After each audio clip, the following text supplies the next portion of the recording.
2% is solid. That 2% always works. I'm I'm happy with 2%.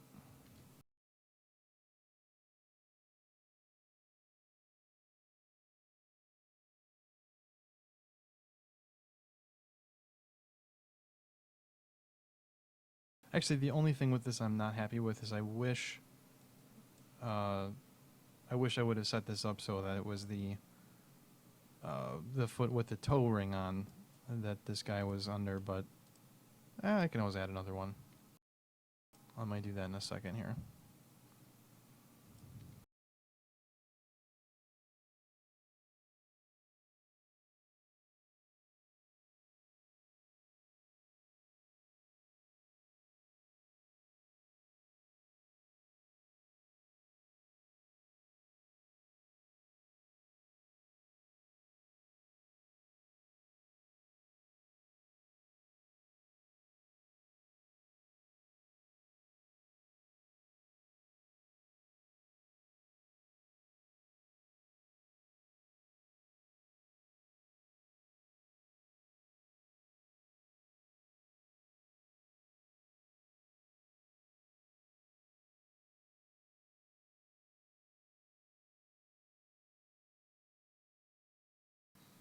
Uh, yes.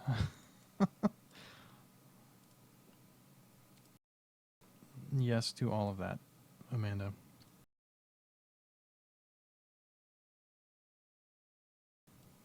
Um, 0.02% is, um, I mean, it's very fucking small. I don't even have to say that, but I mean, in terms of scale, that's like basically microscopic, isn't it?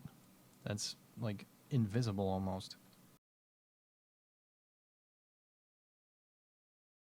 Yeah, so we'll add another toe ring, just because why not? Um,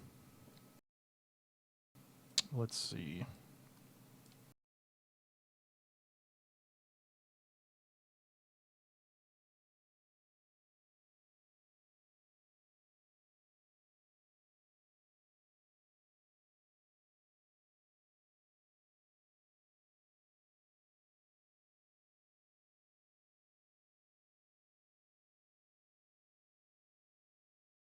Hmm, I need to make some collision detection here.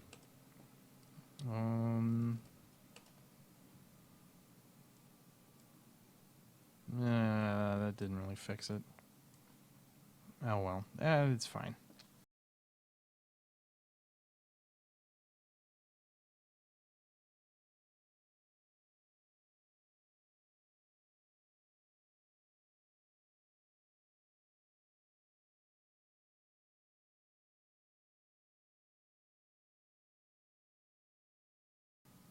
That's how you do it. No fucking kids, and you don't need a big ceremony. I'm completely in agreement on that.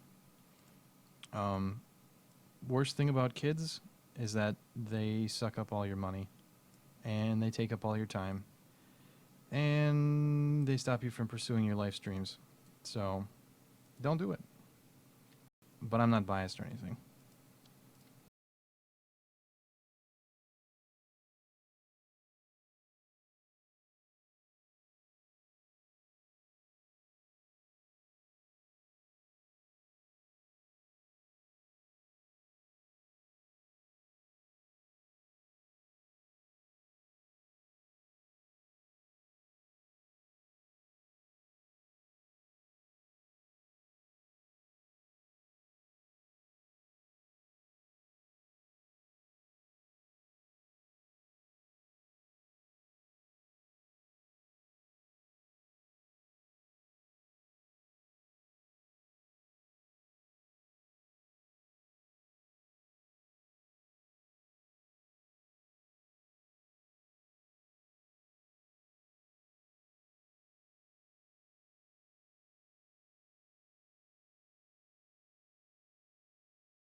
Yup. I'm actually playing the music for a friend of mine's wedding ceremony later this month, and he was telling me he was giving me somewhat of an insight into how much money exactly his wedding cost. And I mean, he's not like super rich. He's not really what you might call independently wealthy.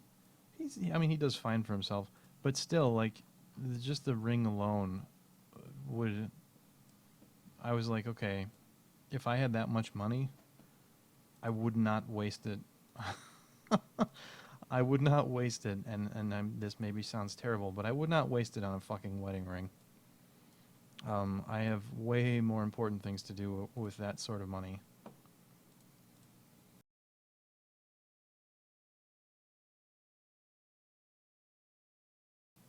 The only hope is that I would have someone who also shares my opinion about that, or things could be a little messy.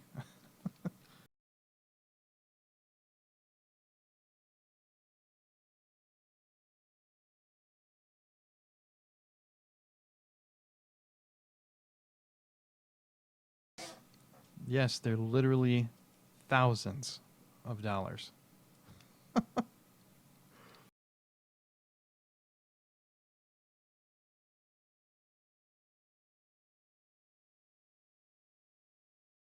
Yeah, your kids are your legacy or whatever.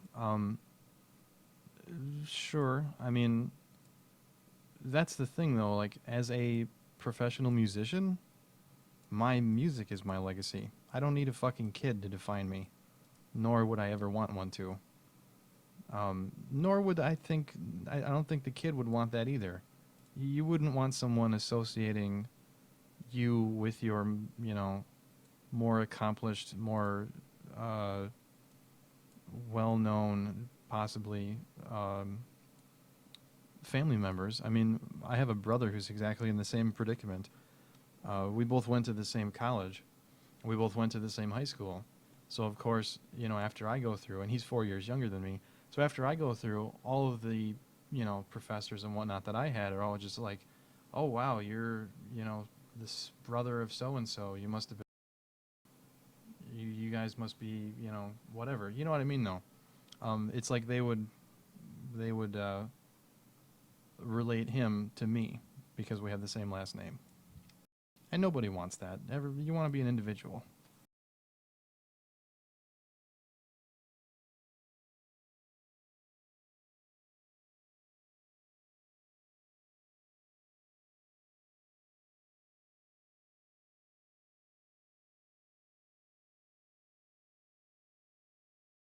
Okay, so I think I'm done posing that guy for now.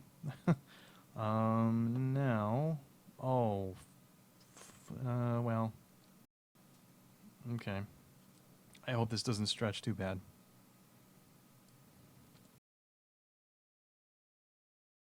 Eh, that's not terrible.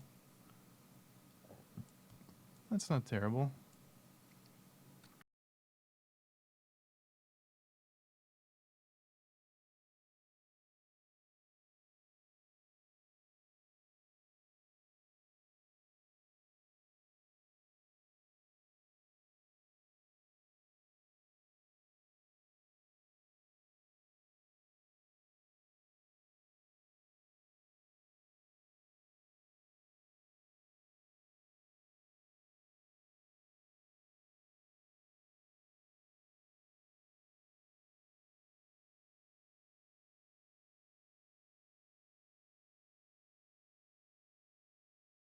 What else has been going on? Um, well, besides Phantom Pain, I mean, that's kind of it. uh, let's see. Well, that shit I alluded to in my that recent journal. I'm just going through like a not really a funk. It's just like I've had a lot of ideas about what to make, and I've even had tons and tons of time lately to work on them, but there just hasn't been any. I guess motivation is probably the word. Um, so other than commissions, which you know you got to get those done, but everything else, just like making my own shit, has been just kind of blah lately.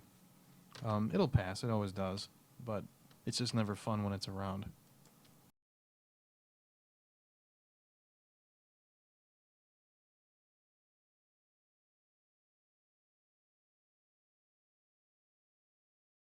All right, we won't need the lamp. Goodbye, lamp.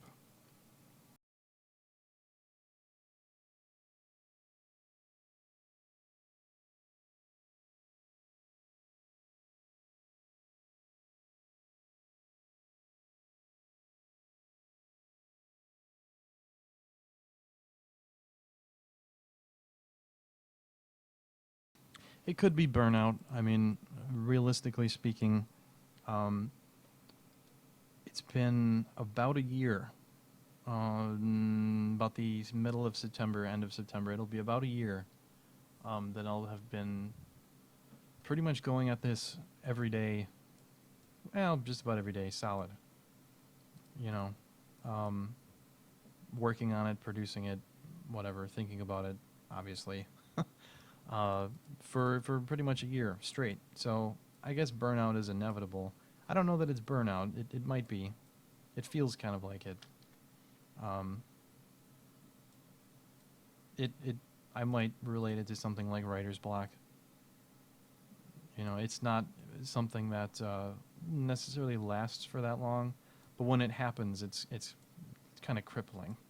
You know.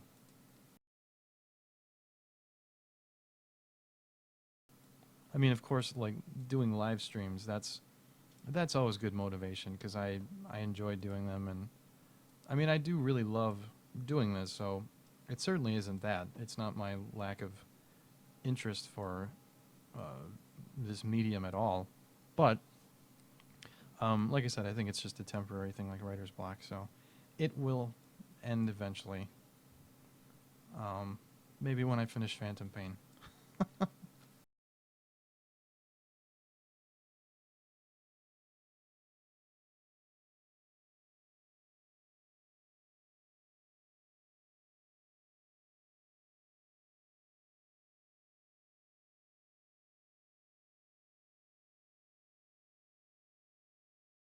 Oh, that's what it's called. Thank you, Amanda. Yes, it's the syndrome is referred to as not enough Mandy.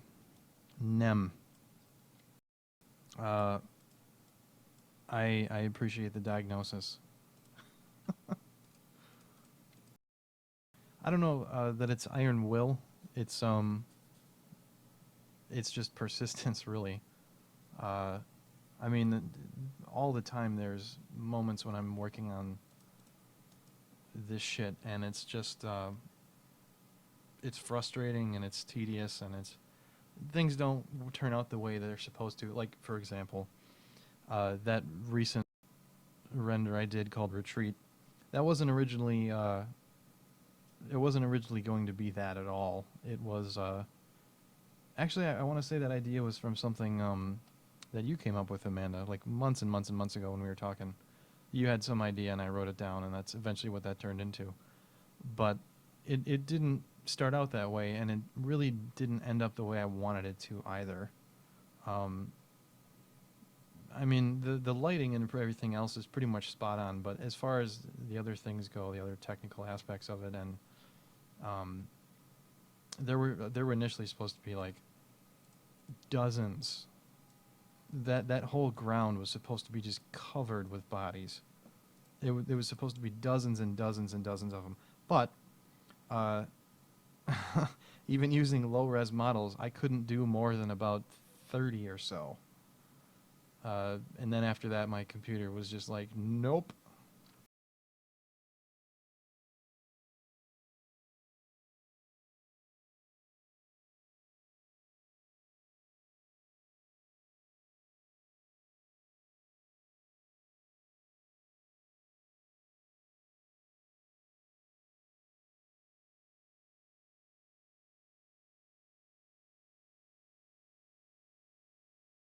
Yeah, there was a very heavy period of Mandy influence.